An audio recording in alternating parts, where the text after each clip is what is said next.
Salut tout le monde, bienvenue à la table du foot, la première de 2026. L'occasion de vous souhaiter une très bonne année et remplie de santé, de paix et que vos meilleurs vœux se réalisent.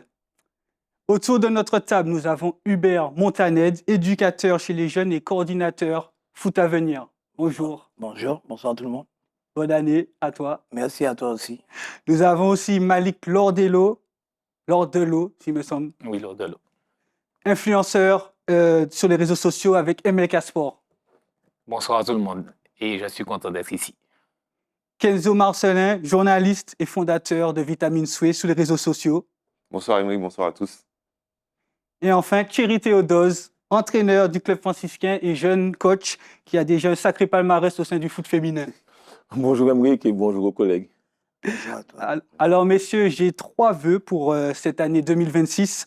Je vais vous citer déjà le premier. Je souhaite que nos jeunes puissent intégrer un maximum de structures professionnelles. Alors, comment vous trouvez le niveau des jeunes Martiniquais? Ça commence?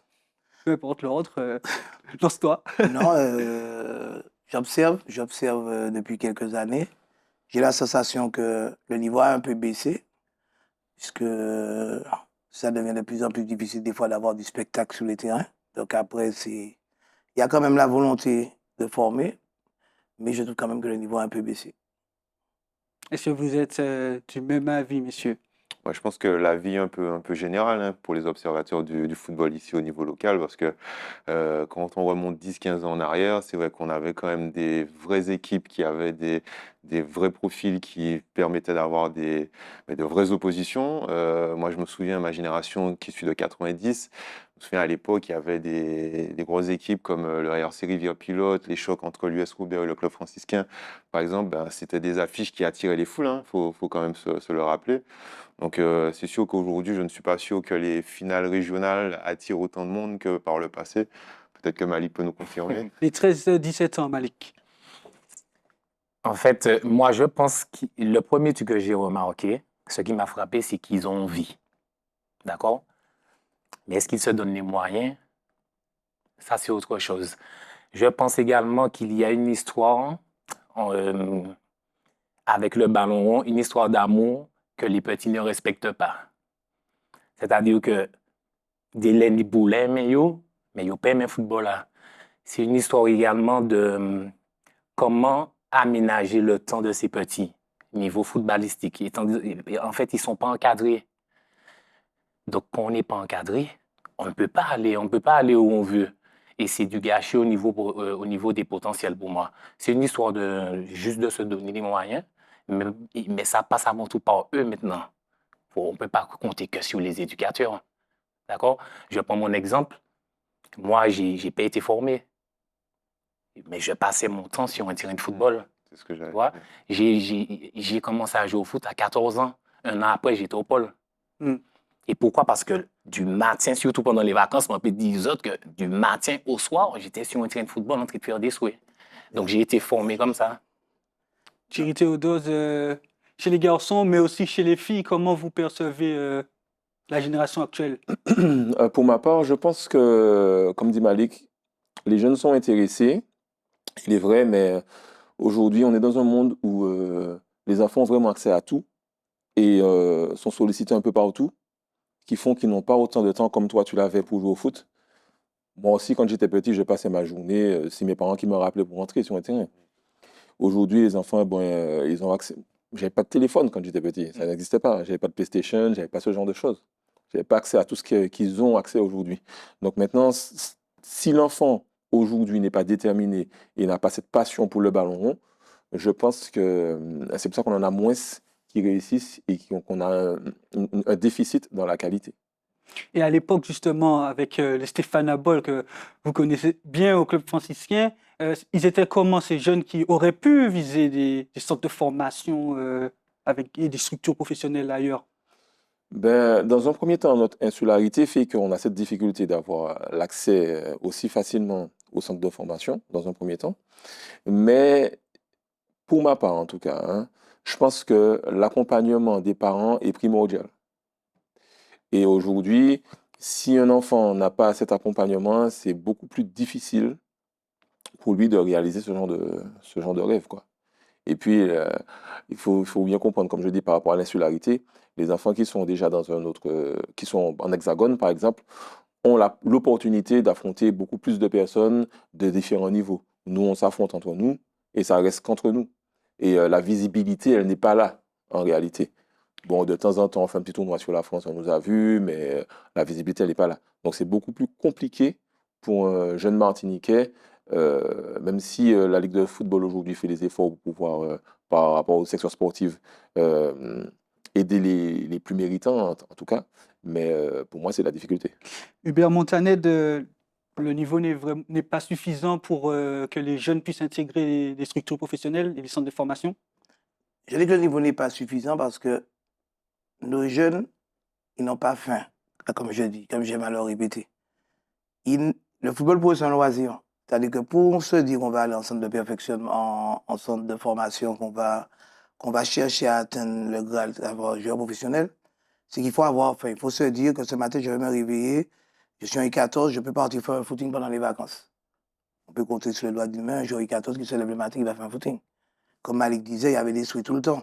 D'accord, le rythme de vie a changé, la vie n'est pas pareille, mais ils n'ont pas cette envie de faire plus. J'ai 1h15 d'entraînement, j'ai fait 1h15 d'entraînement, c'est bon, je m'arrête. Un enfant actuellement, un jeune actuellement, quand il va regarder le foot, il va regarder les highlights.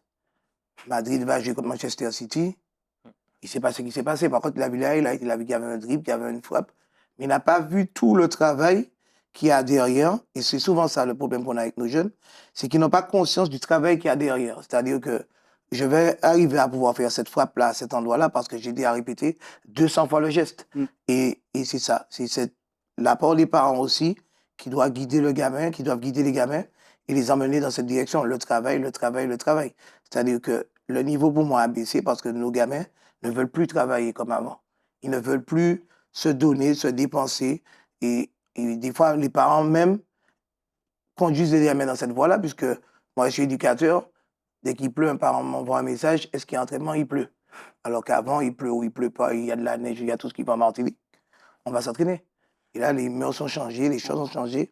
Donc, pour qu'on puisse vraiment aller toucher le Graal, c'est changer les mentalités, avoir des mentalités de vainqueurs, de gamins qui ont fait, de parents qui prennent leurs responsabilités, l'enfant est au sport.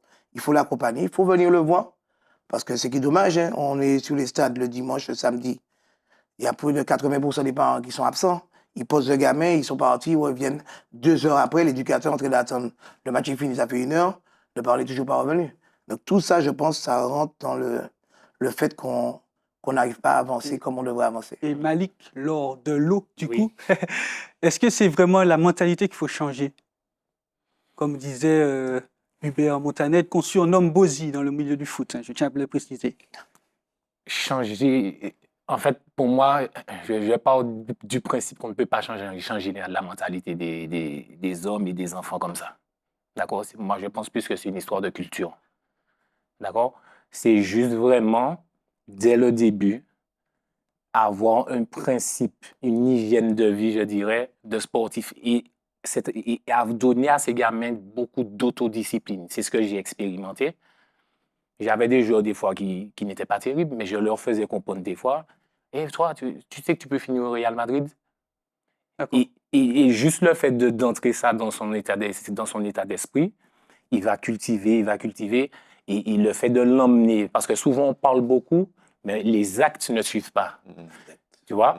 On parle, on leur dit oui, fais, mais on ne les met pas dans le bain. Tu vois? Et Donc, justement, du coup, le mieux, c'est vraiment de leur transmettre cette autodiscipline et après qu'ils se débrouillent. Il faut franchement les laisser se débrouiller, ça. quoi, s'exprimer. et Kenzo Marcelin, avec votre regard peut-être plus détaché que nous, selon vous, quels sont les principaux obstacles qui empêchent nos jeunes, hein, que ce soit filles comme garçons, d'accéder au monde professionnel?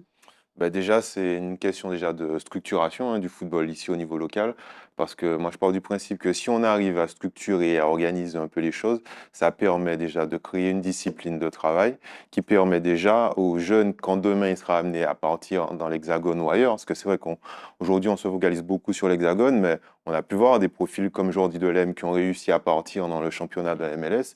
En fait, partir, c'est pas uniquement partir dans l'Hexagone. Parce que le football, il est Réussir aussi. international, etc. Aujourd'hui, on voit un joueur comme Steven Langille, qui a fait partie de la sélection de Martinique, qui fait partie de la génération 88. Aujourd'hui, il est professionnel en Thaïlande et ça fait déjà des années, alors qu'il a connu le championnat à Auxerre, etc. Et après, il a réussi à se satelliser dans d'autres championnats. Donc en réalité, c'est d'abord structurer les choses. Donc oui, il y a le pôle outre-mer qui existe ici en Martinique déjà depuis des années. On voit l'exemple du CRFA qui porte quand même ses fruits déjà depuis plus d'une dizaine d'années. On voit le nombre de joueurs professionnels qui sont issus du CRFA, c'est juste énorme aujourd'hui. On a le profil ici en Martinique de Jérémy Sébastien qui aujourd'hui est un joueur important du CA Bastia, enfin du SC Bastia. Bon, ben, c'est un joueur qui a transité par le CRFA, qui est revenu dans le championnat local et après a réussi à rebondir en signant à Strasbourg professionnel et après désormais en Ligue 2. Et puis aussi, il faut se dire que réussir, c'est pas uniquement réussir en Ligue 1. C'est aussi réussir en Ligue 2, en National. En plus, il y a le projet de Ligue 3 qui est en train oui. de se mettre en place. Ça aussi, c'est des choses qu'on le verra peut-être un peu plus tard pour la sélection, qui peut jouer un rôle très important. Effectivement, Thierry Théodose, en tant que coach du club franciscain féminin et bon, grand suiveur du foot féminin en Martinique, on sait qu'il n'y a pas d'équipe jeune chez les filles. Du coup, quelles actions concrètes on peut mettre en place pour essayer d'augmenter le nombre de jeunes filles déjà chez les seniors et puis pour qu'on puisse avoir des équipes féminines jeunes? Très belle question. Très belle question. Les actions, je peux pas énumérer d'actions particulièrement. Ouais. Mais dans un premier temps, je pense qu'il faut médiatiser un petit peu plus Ok. le football féminin. Et je ne parle pas que de la partie senior, je parle aussi de la partie jeune.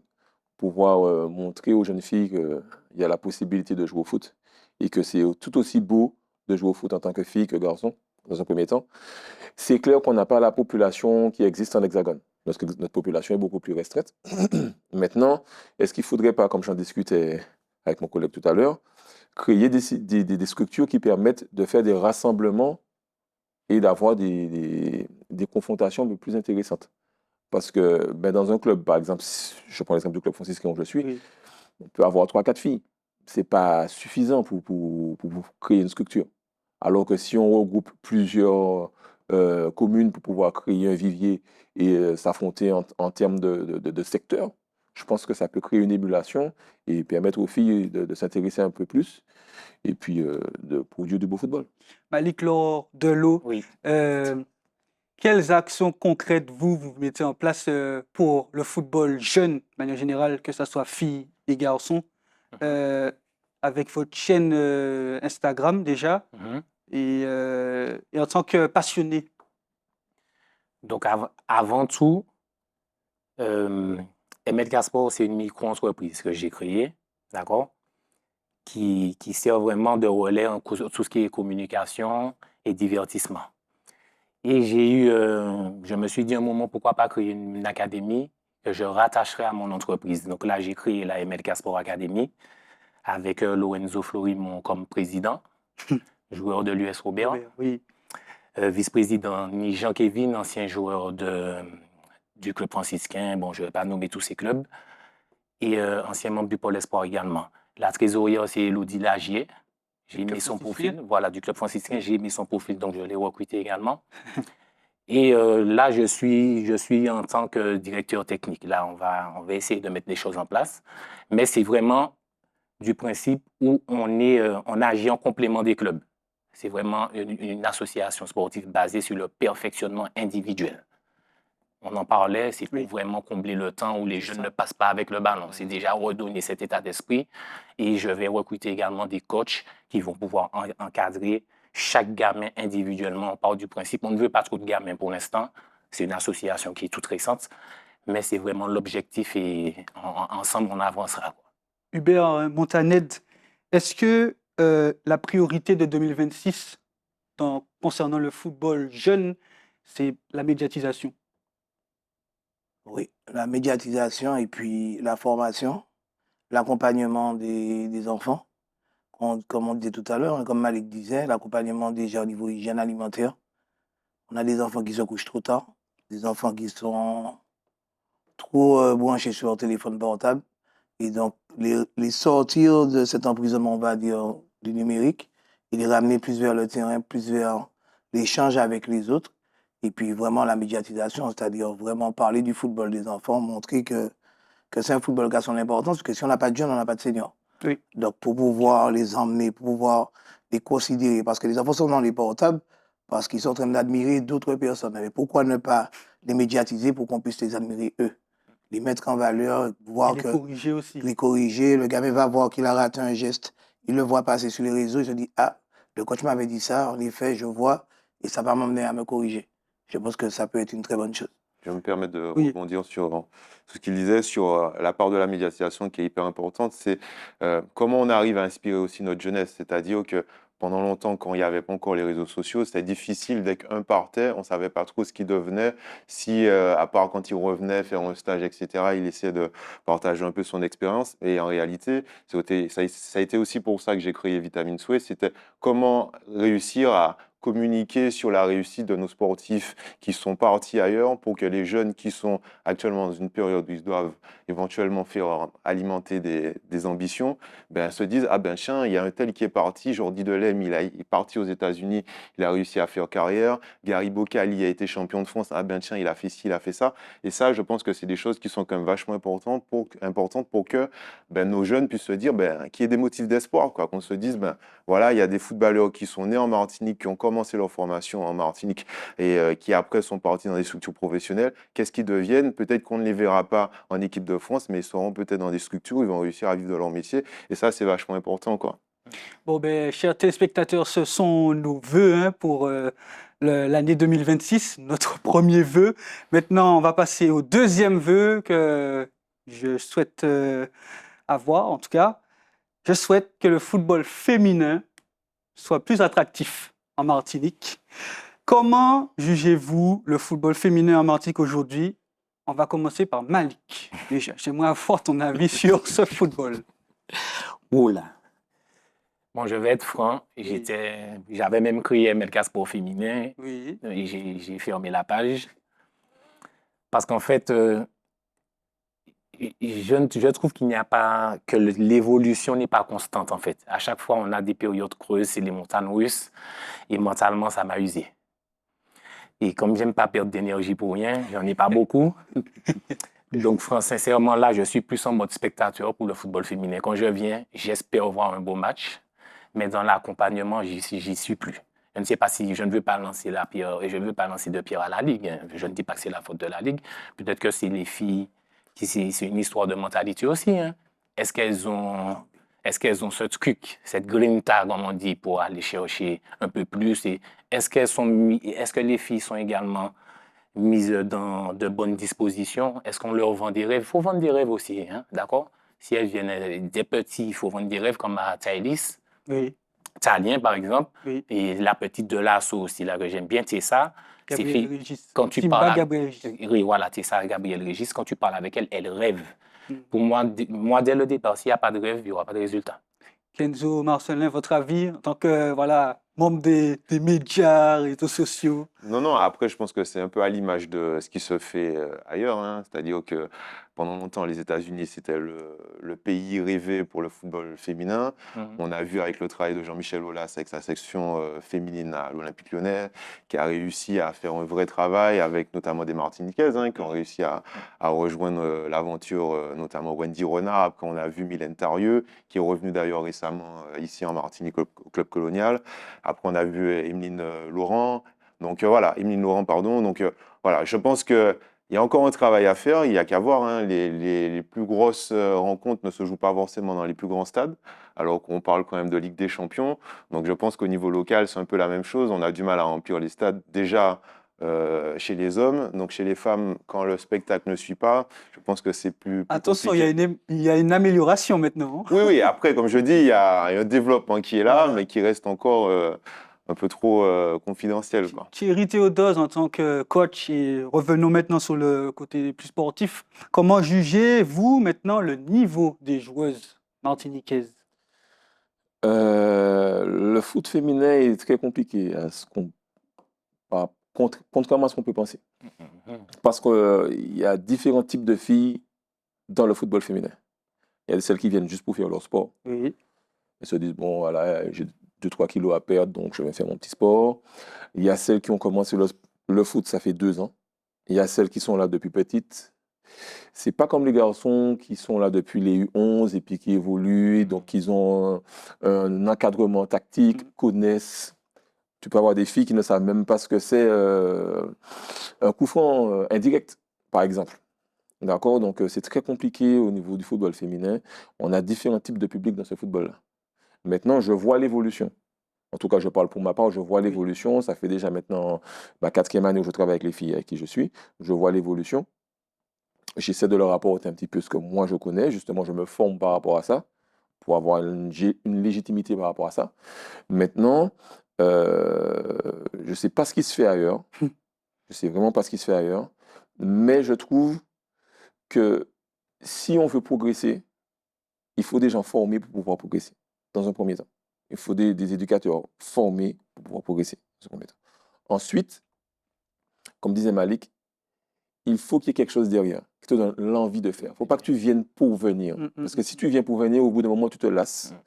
Puisque on le voit aujourd'hui dans le foot féminin, c'est un petit peu 5e roue de la carrosse, quoi. C'est-à-dire? C'est-à-dire que aujourd'hui, si Club franciscain féminin devait jouer contre le Racing Club de Rivière-Pilote-François, et que comme par hasard, le match des garçons n'a pas pu se faire, il doit se déplacer, on va l'enlever, on va mettre les garçons, et voilà. D'accord? Donc du coup, ce qui fait que vu qu'on se sent comme la 5e roue du carrosse, on ne peut pas mettre l'énergie qu'il faut. Donc on va se comporter comme la 5e roue du carrosse. Mais oui. C'est pas anodin, hein, c'est pas anodin. Donc maintenant, je comprends bien que le foot masculin, c'est ce qui ramène l'argent. Il faut avouer, en Martinique, qu'on ne fait pas énormément d'argent dans le foot, mais il faut avouer que c'est là. Je comprends que le foot féminin, même comme le disait Kenzo, même au national ou à l'international, le foot féminin passe en second. Il faut l'avouer, ce n'est pas eux qui ramènent le plus d'argent. Donc c'est normal. Oui. Mais il y a aussi l'équité. Exact. Et je pense qu'il faut faire jouer ça. Et Hubert- donner à chacun sa chance de s'exprimer. Hubert Montanet, de votre réaction en tant qu'éducateur et puis aussi peut-être père de famille, parce que vous avez des filles. Une fille que je connais bien, en tout cas, qui joue au foot. Exact. Moi, comme je dis à ma fille, c'est te réveiller, travailler. Et ça va payer. Comme dit Malik, si tu as tes ambitions, tu as tes rêves, si tu travailles pour aller toucher ton rêve, tu vas le toucher. Maintenant, moi, je pense que de manière plus générale, c'est de créer des endroits où les filles vont pouvoir se retrouver, les filles vont pouvoir apprendre à jouer, parce qu'il y a beaucoup de filles, des fois, qui veulent aller au football, mais qu'elles voient les garçons, elles se disent ils sont trop sauvages, ils crient, ils ne veulent pas acheter le ballon. Alors que si on prend l'habitude dès le plus jeune âge, 8 ans, 9 ans, commencer à les regrouper par secteur, par commune, ou pendant les vacances, faire des mini-stages, les emmener au fur et à mesure. Donc je pense qu'au fur et à mesure, on aura des filles de mieux en mieux formées et des éducateurs formés qui accompagnent ces filles formées. Et au fur et à mesure, ça va monter, ça va monter, ça va monter. On va retrouver de belles couleurs pour le football féminin.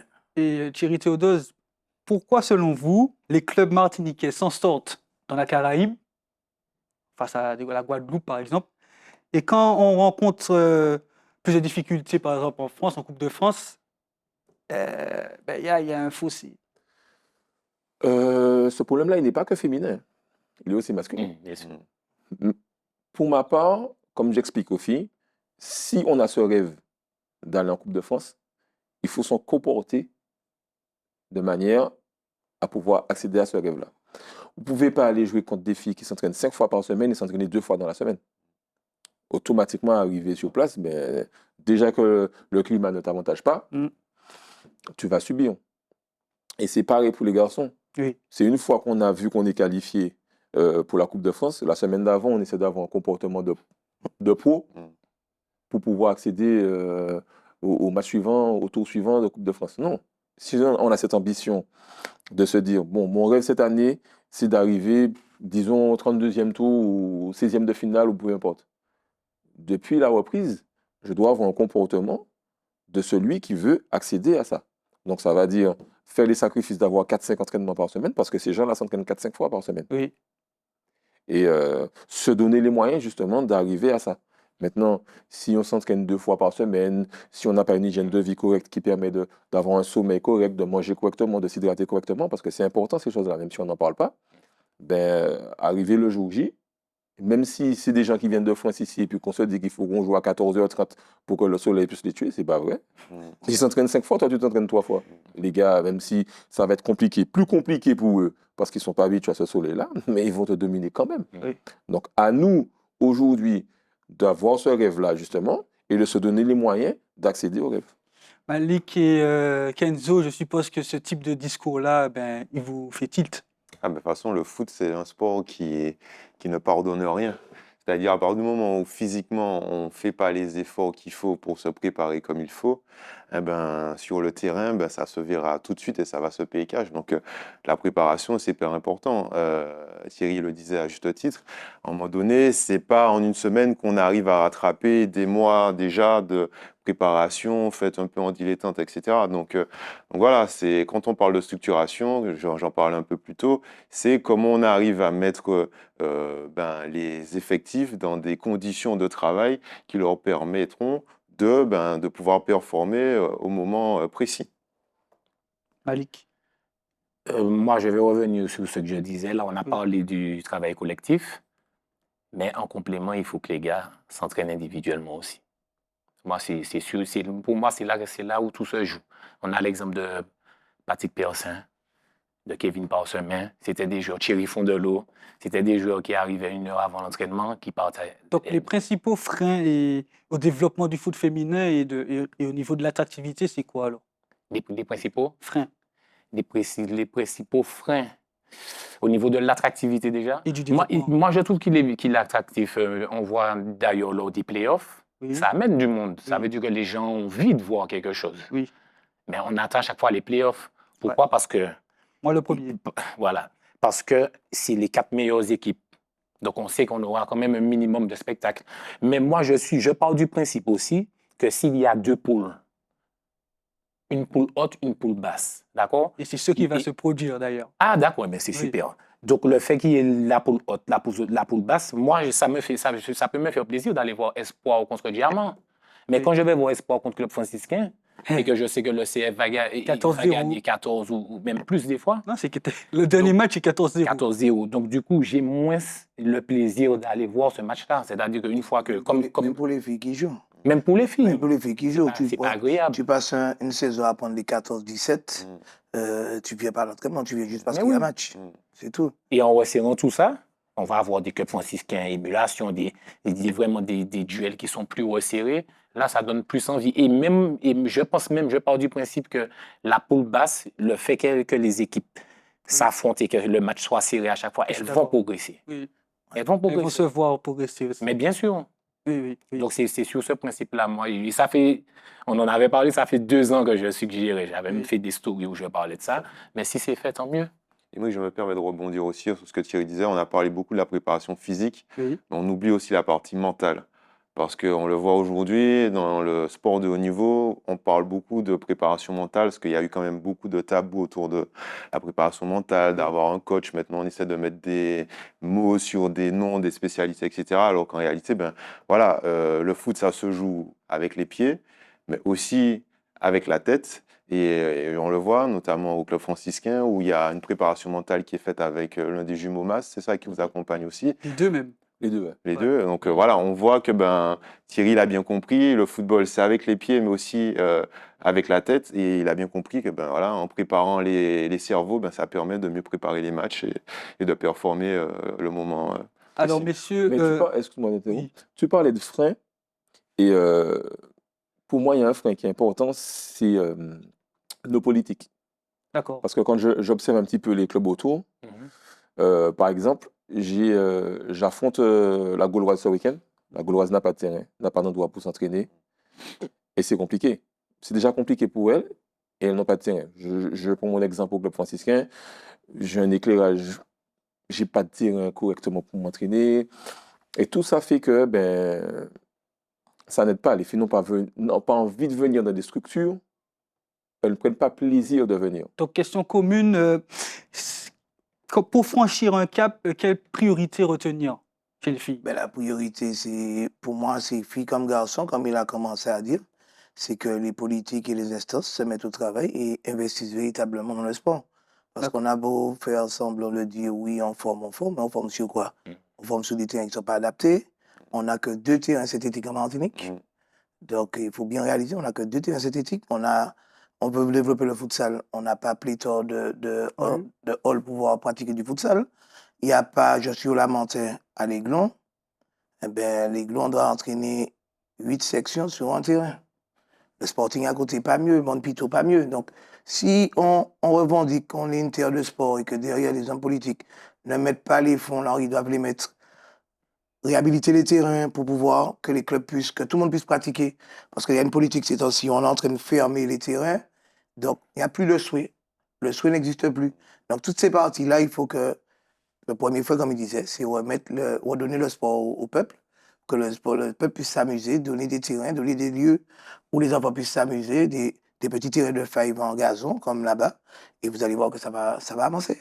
Ça va avancer. Parce que l'enfant reste devant sa télé ou reste dans sa cité, parce que la maman ne veut pas le voir jouer dans la rue.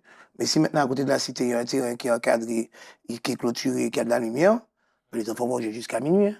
On le sait. Je pense que le message est passé. Donc maintenant, on va passer à mon 3e vœu et je vais vous le dire. Je souhaite que la Martinique rayonne en CONCACAF, en Coupe de France et en Coupe Vive. Donc on va commencer par la sélection de Martinique A, dirigée par Fabien Mercadal. Est-ce qu'elle peut obtenir de bons résultats lors des prochains matchs amicaux et en Ligue des Nations en septembre prochain? Après, la prise de poste est encore récente, hein, donc là, l'idée, c'est de créer de la continuité, je pense aussi, parce que on le voit déjà depuis 2-3 ans, il y a quand même des profils qui reviennent, notamment Brighton Labo, qui est capitaine de la sélection de Martinique et qui essaie avec son aura aussi de faire venir aussi d'autres profils, parce qu'il y en a qui sont arrivés, il y a des joueurs majeurs comme Michael Biron, qui ont disparu de la circulation en sélection de Martinique. On a un petit joueur comme Samuel Rondel qui est apparu au stade de Dillon, tout le monde s'est demandé qui c'était, alors que c'est Mamaï Peya qui est parti qui a 12-13 ans à Olympique de Marseille, qui maintenant fait une carrière au Red Star désormais. Il a été Voilà. prêté au FC Rouen. Ah ouais, voilà, voilà, les choses ont pas mal bougé pour lui. Bon, voilà, c'est créer de la continuité parce qu'il faut une ossature qui soit là et qui revienne souvent. Pour moi, aujourd'hui, la sélection de Martinique devrait être, pour moi, menée par la génération 97. Génération 97, pour les citer, des Ronny Labonne qui joue actuellement à Caen. Je crois qu'il y a Burner aussi qui fait partie de cette génération. Florent Pololo qui est professionnel en Roumanie. Enfin voilà, il y en a quand même pas mal. Et pour moi, ça devrait être des joueurs importants de la sélection de Martinique. Et aujourd'hui, on a du mal à créer de la continuité dans les regroupements parce que pour des questions des fois de libération de joueurs pour venir en sélection, etc., le problème se repose à chaque fois. Et quand on ne met pas la continuité, vous pouvez bien le savoir, en plus, messieurs, vous qui êtes entraîneurs, tôt ou tard, ça crée un problème. Malik, la sélection de Martinique, ça signifie quoi? Ça signifie quoi Oui. pour moi? Oui, et puis quelle représentation vous avez de la sélection? Je pense que j'ai l'impression qu'on manque d'identité toujours. Ah. On se cherche. Ma question elle était bonne du coup. Ouais, justement, c'est ça. Je pense qu'il y a une histoire d'identité, c'est confus. J'ai du mal à suivre la Ligue sur ses décisions. Ok. D'ailleurs, c'est pour ça que je ne les suis plus. Mais je vais au match, je regarde comment se comporte la sélection. Et je pense qu'avant tout, il faut un travail sur le football local. Je vais prendre l'exemple, le joueur qui me frappe le plus, c'est Norman Goulet. Il ne progresse plus. Il ne progresse plus. On l'appelle en sélection toujours, mais il ne progresse plus. Et pourquoi? Parce que je pense que Norman, il est bon. Hein? Il est bon, mais il ne progresse plus. C'est le même joueur que j'ai connu il y a 10 ans. Ah, d'accord. Et c'est pas pour moi, quand un joueur il n'évolue pas, même en ayant plus d'expérience, ça coince. Et pour moi, ce qui fait que Norman n'évolue pas, c'est le plafond de verre. Il est au Golden Lion, il n'y a pas d'évolution, c'est-à-dire que même si le Golden Lion est champion, il reste en division d'honneur, ça ne va pas chercher plus haut. Donc c'est ça qui fait que les joueurs ne progressent plus. Et Thierry Théodos, vous l'avez dit précédemment, en Coupe de France, on assiste souvent à des lourdes défaites, hein, des 10-0, 12-0. Est-ce que c'est peut-être ça qui qui montrent que, voilà, justement, on progresse plus en Martinique à l'échelle locale. Ben oui, c'est-à-dire que, comme je l'ai dit au début, l'insularité de la Martinique fait que ben, on est plafonné. C'est-à-dire que quand on a gagné la R1, on ne peut pas accéder à la nationale, ni à la nationale 3, bref, peu importe. Donc le niveau, on sait que chaque année, je vais rencontrer que les mêmes personnes et que le même niveau en réalité. Et pour revenir sur ce qu'il disait, c'est pareil, c'est-à-dire que aujourd'hui, pour moi, la sélection, soit on décide d'avoir une sélection où on veut rayonner, comme tu dis, dans la Caraïbe et ailleurs. Et donc, effectivement, il faut faire appel à d'autres personnes et avoir cette continuité pour pouvoir avoir un groupe qui va évoluer ensemble pendant un moment, pour pouvoir avoir justement ce rayonnement. Mais maintenant, pourquoi il ne progresse pas? C'est parce qu'en fait, même si on l'appelle en sélection, il va s'asseoir sur le banc. Peut-être qu'il aura peut-être 10 minutes de jeu et c'est pas ce qui va le permettre de progresser. C'est pas ce qui va lui permettre de... Moi, je me rappelle, pour prendre l'exemple que je connais, de Stéphane Abol. Oui. Quand il est appelé en sélection à 15-16 ans et qu'il joue avec les Rodrigo Del et autres, ben lui, on le met en 6 et il subit. Il subit. C'était compliqué pour lui au début. C'était difficile parce que ben, il subissait la pression, voilà. Et c'est ce qui lui a permis de progresser autant. Ça. Ouais. Mais aujourd'hui, nos jeunes, quand ils arrivent en sélection, déjà, ils sont pas plus intéressés que ça par la sélection parce qu'ils savent que même s'ils sont appelés, bon, ben, c'est pas tous qui vont jouer et autres. Donc, ils se disent, bon, ben, moi, c'est peut-être pas mon souhait particulièrement de jouer en sélection. Alors qu'avant, quand il n'y avait pas l'arrivée des pros, tout le monde se battait pour être en sélection. Je ne suis pas en train de dire qu'il ne faut pas appeler les pros. Parce que si on veut rayonner, il faut obligatoirement qu'on ait ces pros-là. Ça change radicalement le visage de la sélection. Il n'y a qu'à voir la sélection féminine. Quand on a juste ramené une gardienne pro et 2-3 joueuses, ça a changé carrément, le visage. Et là, on a commencé à avoir du beau football. C'est ça. Donc, je comprends cet apport-là si on veut rayonner. Mais il faut faire un choix entre vouloir rayonner dans la Caraïbe et vouloir être une vitrine de nos joueurs qu'on... Et Hubert Montanet, est-ce qu'aujourd'hui, on peut rayonner en Coupe de France? Je pense qu'à un certain niveau, on va forcément arriver à une limite, puisqu'on est quand même des footballeurs amateurs.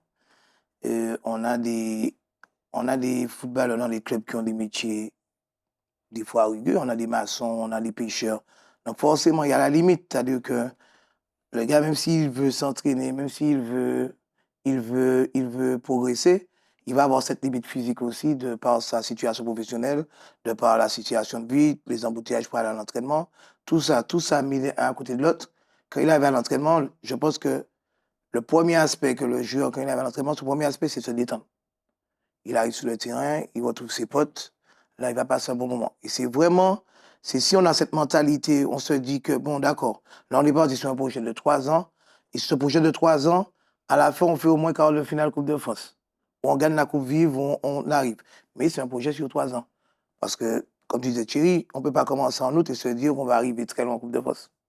Ça ne peut pas fonctionner. Même en jeune, l'équipe chez les filles, quand il y a eu la finalité avec les jeunes filles à Trinidad cette année, l'équipe qui a gagné, elle s'entraînait depuis 2 ans. 2 ans, les filles sont ensemble, elles s'entraînent. Pour cet événement? Pour cet événement. Wow. Et on est en jeune de 14-15. Donc, si vraiment on veut rayonner, de la même manière de notre sélection, eh bien, que les joueurs qui sont prétendus à être sélectionnés, qu'ils soient réunis une fois par mois. Et tout le temps, on les voit, tout le temps, il y a un suivi, tout le temps, il y a un accompagnement, on voit les blessures, on voit l'évolution, et puis il y a vraiment un suivi qui est fait. C'est vraiment changer la manière de travailler. On ne va pas être professionnel, mais il faut tendre à être professionnel. Parce que le joueur qui est en sélection doit être un modèle. Il doit être un modèle dans ses entraînements, dans sa vie de tous les jours, dans son comportement, dans son envie. Et puis, voilà, à ce moment-là, je pense qu'on pourra commencer à briller à l'international et au national. Kenzo?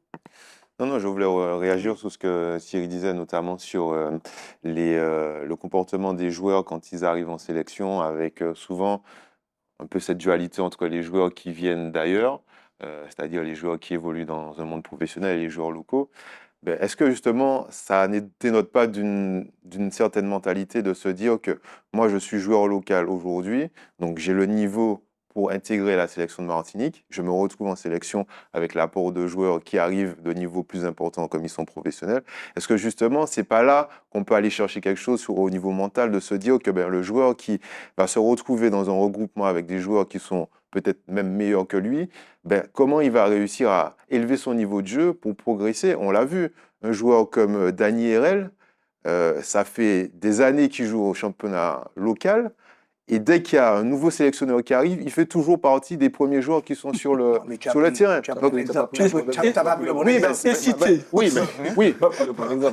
Oui, mais ça reste quand même un joueur qui évolue Qu'est-ce depuis. qu'il fait à Martinique déjà? Enfin, maintenant, bon, Oui, mais il a plus de l'âge. Mais déjà, qu'est-ce qu'il faisait à Martinique? Oui, mais on a quand même Déjà, un profil qui ne joue qu'en championnat martiniquais. Et dès qu'il y a l'apport de joueurs dits professionnels qui sont censés être meilleurs, il élève son niveau de jeu et il est quand même titulaire. Donc, ça dénote quand même une certaine mentalité. Oui, ok, intrinsèquement, c'est un joueur extraordinaire. On voit qu'il survole le championnat local, mais ça dénote aussi d'une certaine mentalité. Ok, il y a des professionnels qui arrivent. Moi, je suis joueur local ici. Il n'y a pas de problème. Je vais élever mon niveau de jeu pour avoir ma place de J'ai même pas la titulaire. sensation que Dany élève son niveau. Il joue naturellement. Il joue naturellement. Il joue naturellement. Dany n'élève rien du Donc, tout. vous pensez qu'il joue contre le club péléen comme quand il joue contre Non, le Panama? Je ne suis pas sûr. Le cas de Dany est Parce que l'intensité particulier n'est pas la même, parce que monsieur. là, on parle d'élever son niveau quand on est en sélection. Mhm. Mais pour moi, il faut qu'on trouve un levier pour élever notre niveau constamment. C'est-à-dire tout au cours de la saison. Je vais prendre l'exemple de Dany. Dany, quand il était à la Sama, à un moment, ça stagnait. Hein. Mhm. Après, il ne jouait pas à son poste. Non, mais ça, c'est pas mon problème, ça. Ça stagnait. Quand je le vois, d'ailleurs, moi, je l'ai dit ça. Et là, le coach du RC Saint-Joseph, Jérémy, lui a redonné une seconde vie. Moi, je dis, Dany il a 20 ans. Pourquoi? Parce qu'à un moment, il était dans sa zone de confort à Sainte-Marie. Là, on est dans notre zone de confort, on n'évolue pas. C'est-à-dire, le Golden Lion aussi, c'est la même chose. Pourquoi le niveau du Golden Lion régresse? C'est parce qu'ils ont tellement gagné et qu'on a ce plafond de verre où ils ne peuvent pas aller plus loin. Je les regarde, ça manque d'envie, ça manque... Forcément, on a tellement gagné. Le club franciscain, c'est la même chose. Là, ces temps-ci, c'est le RC Saint-Joseph qui a faim. Ils ont gagné récemment. Donc là, pendant 2-3 années, on va aller voir avec ce même état d'esprit. Mais c'est nouveau. C'est nouveau. Et puis, ça compte aussi les joueurs que tu as autour de toi. Parce que quand Dany joue à la Samaritaine, il n'a pas les joueurs qui font des courses à haute intensité comme le font Barba et Wiperney. Et quand il arrive en sélection, il n'a pas les joueurs qui sont capables de faire des courses à haute intensité parce que sa qualité première, c'est des ballons longs de l'autre côté. Oui. Et donc, si tu n'as pas ces joueurs-là qui... Mais je trouve quand même que c'est réducteur pour le football international de se dire qu'un Dany Herrel qui arrive à gagner sa place de titulaire en ayant exactement le même niveau qu'en jouant en Régional 1. Non, on t'a pas dit qu'il a le même niveau. Quand je vous dis qu'il arrive à élève élever son niveau quand il était à la Sama et qu'il a en sélection, il élevait son niveau quand il arrive en sélection, ce qui est tout à fait normal. Mais on veut que ce niveau soit constant. C'est à nous de trouver un levier pour tout au long de la saison. Il a la capacité de s'adapter à ceux qu'il a en face de lui. Voilà. Maintenant, les autres n'ont pas cette capacité. Exactement. Et c'est ce que lui t'explique. Lui, comme il a cette capacité, donc forcément, il va gagner sa place. Mais le jeune lambda qui a pris la mauvaise habitude de traîner les pieds, que la sélection, il traîne toujours les pieds. Donc on revient à ce que je vous disais, c'est aujourd'hui, est-ce que ça dénote pas d'un manque de mental des fois sur certains joueurs qui sont peut-être dominants en championnat local, en régional 1, et dès qu'ils arrivent en sélection où forcément il y a une concurrence plus importante, ils n'arrivent pas, comme Dany peut le faire, à élever leur niveau de jeu pour gagner la place titulaire. Mais justement, c'est comme ils sont pas confrontés à ce niveau tout au long de la saison. C'est-à-dire que s'il y avait plus ce plafond de verre, et là, ils montent en national. Il faut que tu joues en national pour gagner, pour ne pas être relégué, tu vois. Se qualifier pour la Coupe Vive et remporter la compétition locale pour voyager. Est-ce que ça peut aider? Oui. Oui, mais... Est-ce que ces équipes-là, la plupart du temps, nous sommes meilleurs que ces équipes-là? Parce que j'ai regardé sur les 22-23 éditions de Coupe Vive, 17 victoires martiniquaises. Mais voilà. Et en fait, quand on commence à élargir un peu le regard sur le football antillais, on réalise que nos meilleurs joueurs sont en Martinique, là où en Guadeloupe, souvent, les meilleurs joueurs sont partis ailleurs. Parce que pendant des années, il y a eu des partenariats, notamment avec le Stade Malherbe de Caen, où ils ont réussi à sortir beaucoup de joueurs de Guadeloupe qui ont pu après signer professionnel. Voilà, mais est-ce que ce n'est pas une notion de confort aussi que nos joueurs ont ici? Ils préfèrent rester chez eux caler dans le foie, caler, se retrouver à se réveiller le matin, subir des entraînements, de la rigueur, etc. Parce qu'on a beaucoup de bons footballeurs en Martinique, certes, mais ils aiment rester là où il y a le Et confort. cette envie d'aller plus loin, parce Mais ça que revient à ce que disait Malik. C'est-à-dire qu'à un moment, il faut que tu aies faim. oui, c'est Parce que ça. le noir africain là, qui est à Paris, Il a en fait. région parisienne, Mm. et puis qui est en galère, ses parents sont Afrique. toujours au pays, et puis lui, il doit ramener de l'argent. Lui, il a un objectif précis. Il a faim. Eh ben voilà, on revient. Nous, ici, on est au calme, hein, on a tout ce qu'on veut. On Hein, a tout ce qu'on on veut. n'a pas de Même quand on ne souci. joue pas, on a. D'accord? Donc là, ces gars-là, quand tu arrives en région parisienne, dans les clubs, quand tu regardes le nombre de Noirs et de Maghrébins qu'il y a dans les clubs, Oui. mais les gars, c'est hallucinant. Hein. Ils Et puis ont- le ils ont niveau, faim. parce que quand tu regardes un niveau, alors, même au niveau féminin, hein, quand tu regardes un niveau de R1 féminin en Île-de-France et un niveau de R1 féminin à Nice dans les barrages, ça n'a rien à voir. Hein. En Île-de-France, là, le niveau est... Après, l'Île-de-France fait partie des gros viviers à l'international. On parle de Sao Paulo, d'Amsterdam et de l'Île-de-France. Donc souvent, c'est là où on va chercher les meilleurs éléments. Et pour revenir à ce que tu disais aussi en début d'émission, Malik, c'est comment on arrive à remettre nos jeunes sur des terrains de football en dehors du cadre prévu par un club. Parce que nous, je pense qu'autour de cette table, on a tous fait des souhaits. Quand on va au Brésil, pourquoi c'est un gros vivier? Parce que tout le monde joue au foot dans la rue. À Amsterdam, c'est le city foot, comme on dit. Donc, c'est le petit five qu'on joue sur les terrains de handball. Et c'est là que les joueurs arrivent à progresser techniquement dans des petits espaces. Et aujourd'hui, on ne le voit plus.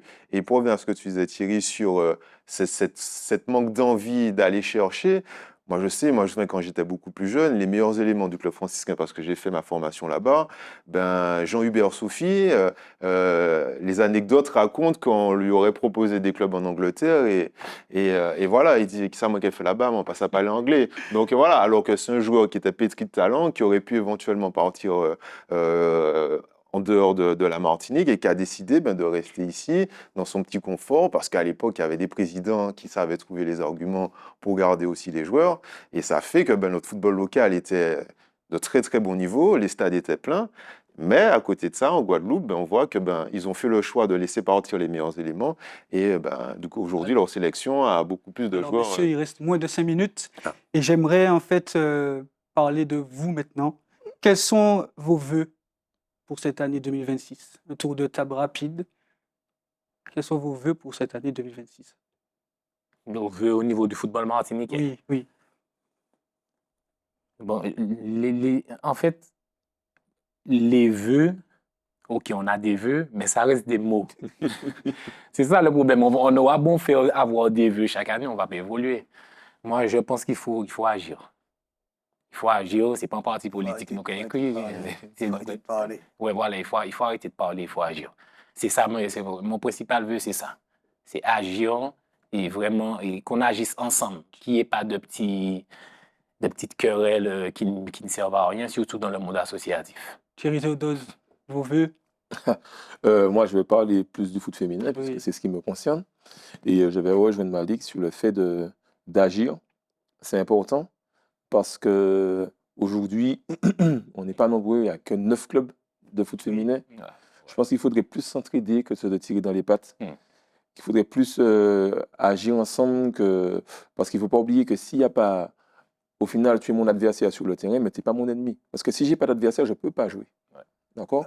Donc, il faut qu'on comprenne ça et qu'on arrête les petites guerres inutiles et qu'on travaille ensemble pour justement cette évolution du football féminin. Hubert Montanet? Comme on a dit, le mot principal, c'est agir. Agir pour les jeunes, agir pour les filles. Et puis, que tout le monde puisse travailler dans la main dans la main, puisque de toute façon, on est obligé de travailler main dans la main.